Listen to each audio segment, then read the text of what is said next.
3.5 বছরের বেশি সময় কিভাবে জানি শেষ হলো, তারপর বছরের পর মাস, মাসের পর সপ্তাহ এবং সপ্তাহ শেষে সবশেষ এখন কিছু ঘন্টার অপেক্ষা।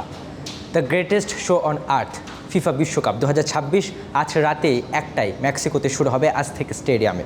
সারা বিশ্বের মতো বাংলাদেশের ফুটবল মদিরাও এবারে মাতবে ফুটবল উন্মাদনায়। আর্জেন্টিনা, ব্রাজিল, স্পেন, জার্মান এবং ফ্রান্স সহ যে হাই ভোল্টেজ দলগুলো রয়েছে তার পাশাপাশি বেশ কিছু নতুন দল এবার স্থান পেয়েছে বিশ্বকাপে। বিশেষ করে এবারের বিশ্বকাপ গত বছরের বিশ্বকাপের তুলনায় 16টি দল বেশি অংশগ্রহণ করছে।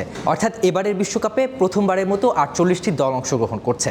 এই 48টি দলের মধ্যে 12টি গ্রুপে যে দলগুলো খেলবে সেই দলগুলোর প্রথম এবং দ্বিতীয় দলটি অটোমেটিক্যালি রাউন্ড অফ 32-তে যাবে এবং তৃতীয় শ্রেণীর যে দলগুলো থাকবে সেখান থেকে 8টি দল বাছাই করে আসলে 32 রাউন্ডের যে খেলাটি রয়েছে সেখানে যাওয়া হবে এবং তারপর শেষ 16 কোয়ার্টার ফাইনাল এবং সেমিফাইনালের পর সর্বশেষ ফাইনাল। এই বিশ্বকাপে আছে ব্যতিক্রমী বেশ কিছু নিয়ম। হাইড্রেশন ব্রেক এবং থ্রো-ইন সহ কিকের ক্ষেত্রে যদি সময় কালক্ষেপণ করা হয় তখন আসলে সেখানে অন্য দলের কাছে আসলে আপনার থ্রো-ইন কিংবা কিক চলে যেতে পারে।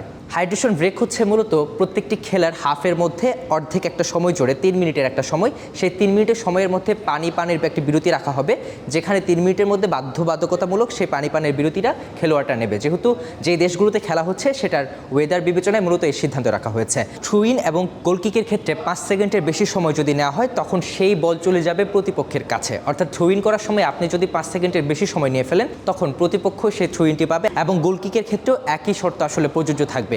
এবং এই বিশ্বকাপের অন্যতম একটা নিয়ম হলো মুখ ঢেকে কথা বলা যাবে না। অর্থাৎ কোনো খেলোয়াড় যদি মুখ ঢেকে কথা বলে তখন তাকে আসলে লাল কার্ড দেখতে হতে পারে। বিশ্বকাপের প্রথম ম্যাচ মেক্সিকো বনাম দক্ষিণ আফ্রিকা। এই ম্যাচ নিয়ে আসলে অনেক কথা বলছে, তবে প্রেডিকশনের জায়গাটায় যদি এখন না যাই, যে সমস্ত বিষয় নিয়ে কথা বলতে হয় সেটি হচ্ছে মেক্সিকোর আজতেকা যে স্টেডিয়ামটাতে খেলা হবে সেই স্টেডিয়ামটা সমুদ্রপৃষ্ঠ থেকে প্রায় 7,300 ফিট উপরে। অর্থাৎ এইখানে আসলে মেক্সিকোর প্রথম টার্নিং পয়েন্টটা। অনেকেই বলছে মেক্সিকোর কারেন্ট ফর্ম এবং তাদের ওয়েদার, তাদের দলের যে এখন অবস্থান সব কিছু মিলিয়ে মেক্সিকোকে অনেকে এগিয়ে রাখছে।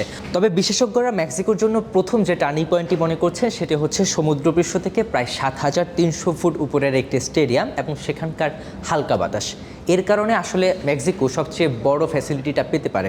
তার পাশাপাশি তাদের ঘরের মাঠ এবং সেখানে 80,000 দর্শক থাকবে, সেখানকার বেশিরভাগ দর্শকই মেক্সিকোর হতে পারে এবং দর্শকের যে একটা সাড়া পাবে তার পাশাপাশি যে ওয়েদার এবং ঘরের মাঠের যে অ্যাডভান্টেজ সেটি আসলে মেক্সিকো নিতে পারবে। শেষবারের মতো দক্ষিণ আফ্রিকার সাথে মেক্সিকোর দেখা হয়েছিল 2010 সালে, যেখানে আসলে দক্ষিণ আফ্রিকা ঘরের মাঠে 1-1 গোলে ড্র করেছিল।